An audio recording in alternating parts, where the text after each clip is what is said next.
For a moment, I want to talk about a painful but necessary transformation.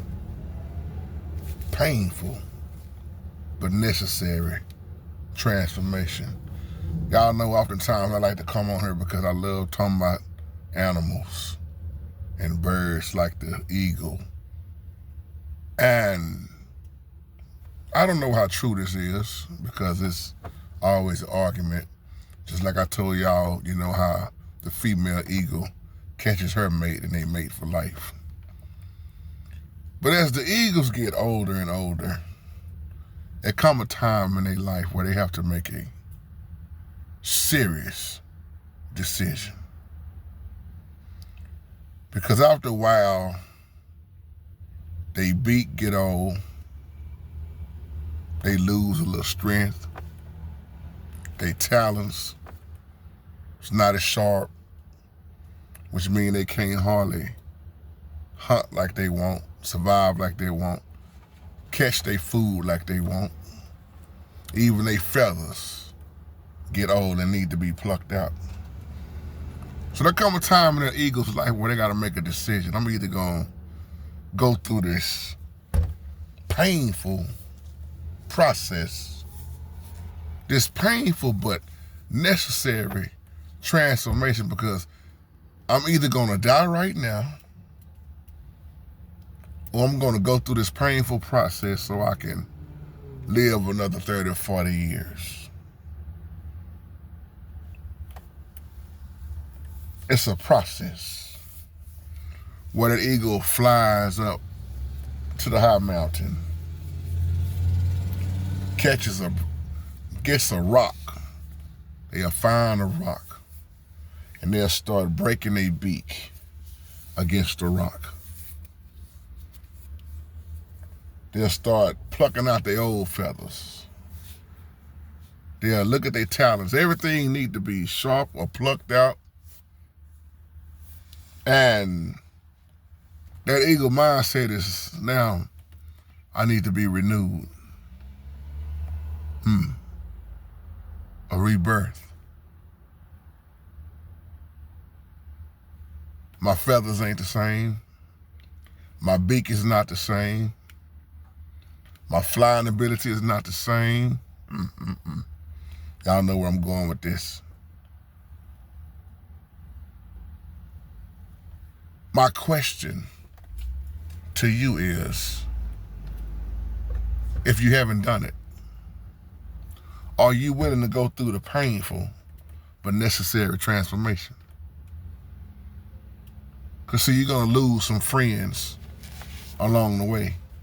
Teach, Holy Spirit. You're going to lose some family members along the way. You're going to have to take up your cross and follow. See, the eagle got to pluck them old feathers out. But my question to you is, are you plucking them old folks out of your life that didn't mean nothing to you? Are you plucking out them bad friends who are nothing but foes?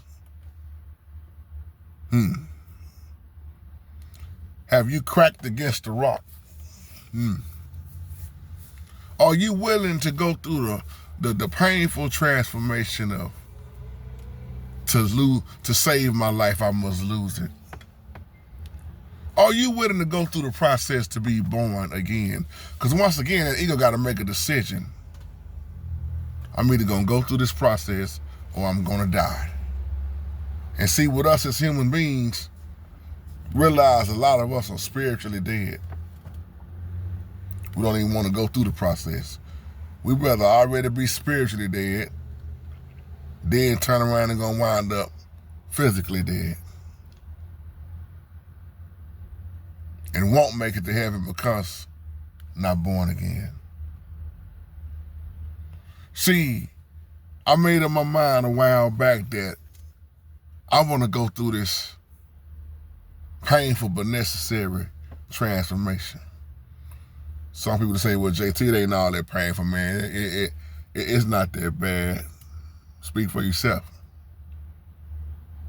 Because those of us that really go through, we go through. And we can tell you it's a lot of pain. It's a lot of blood, sweat, and tears. It's a lot of people going to go against you. It's a lot of people going to talk bad about you. You are hated for his name's sake. You are persecuted. As Prophetess Jackie said last night at the women's shelter, you look in China, you look at some of these other places, Christians are being murdered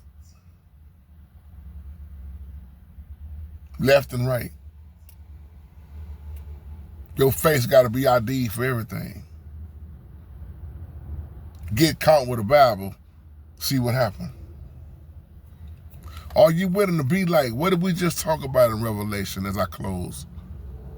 Those who overcame by the blood of their testimony. Those who died in the faith. Those who went through and they came out on top. Are we going to be like that eagle? The eagle, when the eagle just say, you know what? I'm going to just go ahead and die. I done lived my life.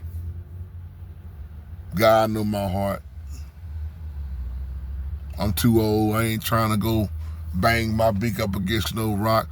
I done flown around as long as I need to fly around. Or are we going to be like, I want to be born again? I want to be like that eagle that say, I'm going to go ahead and hit my beak against the rock. I want another 30, 40 years. See, I'm talking spiritually.